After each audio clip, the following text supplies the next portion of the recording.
Hi, good morning. இன்னைக்கு நம்ம வீட்ல என்ன சமையல் பார்க்கலாம். சிம்பிளான லஞ்ச் தான் பண்ணியிருந்தேன். இன்னைக்கு வெறும் சாம்பார், முருங்கீரை பொரியல், பசங்களுக்கு முட்டை வேக வச்சு குடுத்துருந்தேன்.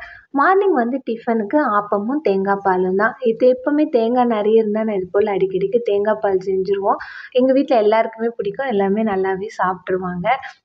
வெறும் சாம்பாருக்கு முதல்ல பருப்பு, தக்காளி, பச்சை மிளகா, காஞ்ச மிளகா, பூண்டு எல்லாமே போட்டு வேக வச்சு எடுத்துட்டு, அத கடைஞ்சிட்டு அதில புளியும் கொஞ்சம் கரைச்சி ஊத்திருவேன். அதுக்கப்புறமா தாளிக்கிறதுக்கு எண்ணெய், கடுகு, சீரகம், காஞ்ச மிளகா, வெங்காயம், பெருங்காயம் போட்டு தாளிச்சு வச்சுருவேன். ரொம்ப சிம்பிளாவே, ஈஸியாவே நம்மளுக்கு இந்த சாம்பார் சீக்கிரமாவே செஞ்சிடலாம். முருங்கீரை நம்ப ரொம்ப ரொம்ப அடிக்கடிக்க சாப்பிட வேண்டிய உணவு. எங்களுக்கு எங்க தாத்தா அடிக்கடிக்க கொண்டு குடுப்பாரு. அதனால எனக்கு முருங்கீரை எனக்கு எப்பவுமே எங்களுக்கு ஈஸியாவே கிடைக்கும்.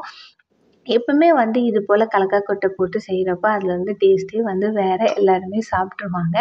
ஆப்பத்துக்கு ரெடி பண்ணுறதுக்கு தேங்காய் எல்லாமே கட் பண்ணி சின்ன சின்ன பீஸா எடுத்துட்டு, அதில ஏலக்காய் 1, 4 போட்டு அத நல்லா அரைச்சு 2 வாட்டி நல்லா அரைச்சு எடுக்கிறபோது நமக்கு திக்கான ஒரு தேங்காய் பால் நல்லா ரெடி ஆயிடும்.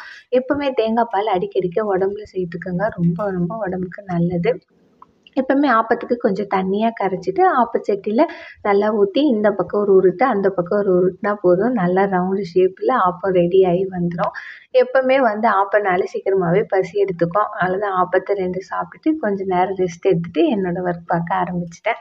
உங்களுக்கு என்னோட வீடியோ பிடிச்சிருந்தா லைக் பண்ணுங்க, சப்ஸ்கிரைப் பண்ணுங்க. நாளைக்கு இன்னொரு வீடியோல பார்க்கலாம். பாய்.